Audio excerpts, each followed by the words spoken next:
അങ്ങനെ പറയാൻ പാടില്ല, നിങ്ങൾ ഒഴിവാക്കിയതാണ്. Hi, good morning. ഇന്നും വ്യത്യസ്തമായൊരു കാഴ്ചയാണ്. എന്താണെന്നല്ലേ, ഇതാ ഇങ്ങോട്ടൊന്ന് നോക്കിയേ, കണ്ടോ? ഈ മെയ് മാസത്തിൽ ഇതുപോലെ ബോൾ പോലെ ഫുട്ബോൾ പോലെയോ അല്ലെങ്കിൽ കൊറോണയുടെ വലിയ വേർഷൻ പോലെയോ ഒക്കെ നമുക്ക് തോന്നില്ല. നല്ല മനോഹരമായൊരു കാഴ്ച. ഇത് മെയ് മാസത്തിൽ എല്ലാ സ്ഥലങ്ങളിലും അത്യാവശ്യം കാണും. അതായത് ചൂടുള്ള മേഖലയിലും തണുപ്പുള്ള മേഖലയിലും ഒക്കെ കാണുന്ന ഒരു ഫ്ലവർ തന്നെയാണ് ഇത്.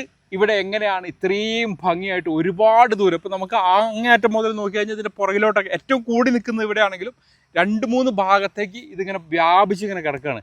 അപ്പോൾ ഇതെങ്ങനെ സംഭവം, എന്താ സംഭവം എന്നൊക്കെ നമുക്ക് ചോദിച്ചു നോക്കിയാലോ. അപ്പോൾ അനിത ചേച്ചി, ഇതെവിടെ സ്ഥലം? ഇത് കല്ലൂർ 67. കല്ലൂർ 67. ഈ കല്ലൂർ എന്ന് പറയുമ്പോൾ പലരും തെറ്റിദ്ധരിക്കും കൊച്ചിൻ കല്ലൂരാണ്. അല്ല, വയനാട്ടില് മുത്തങ്ങയ്ക്ക് പോകുന്ന വഴിയുള്ള കല്ലൂർ. അപ്പോൾ ഇത് ശരിക്കും എങ്ങനെയാണ് ഈ മെയ് ഫ്ലവർ ഇത്രത്തോളം ഇവിടെ വരാൻ കാരണം? ഇതിപ്പോ ശരിക്കും കാടിന്റെ ഒരു സൈഡ് പോലത്തെ സ്ഥലമാണല്ലോ.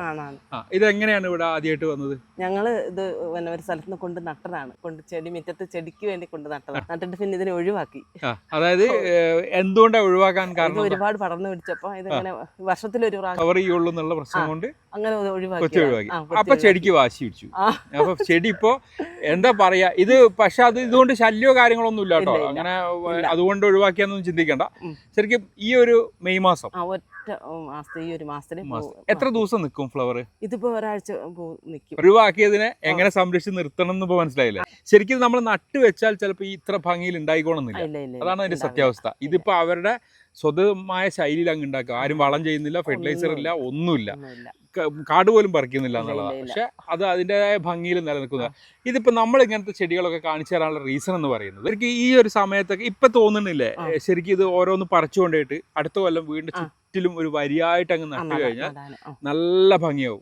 അപ്പോൾ തീർച്ചയായിട്ടും ഇത്തരം നമുക്ക് സീറോ ബഡ്ജറ്റ് വരുന്ന ഗാർഡനിങ് ചെയ്യാൻ ആഗ്രഹിക്കുന്നവർക്ക് ഈ സമയത്ത് മെയ് ഫ്ലവറോ അല്ലെങ്കിൽ നമ്മുടെ ലില്ലിയൊക്കെ ആവുന്ന സമയമാണ്. അതൊക്കെ അങ്ങനത്തെ പ്ലാന്റുകളൊക്കെ ചെറിയ പൈസക്ക് കിട്ടും, അല്ലെങ്കിൽ ചെറിയ കഷ്ടപ്പാടുണ്ടെങ്കിൽ മാത്രം കിട്ടും. അതിനെ കൊണ്ട് വരിവരിയായിട്ട് വെക്കുക, ഇതേപോലെ ഭംഗി ആസ്വദിക്കുക എന്നുള്ള നമ്മൾ വീഡിയോ ചെയ്ത് കാണിച്ചു തരുന്നത് അത്തരം കാര്യങ്ങൾക്ക് വേണ്ടിയാണ്.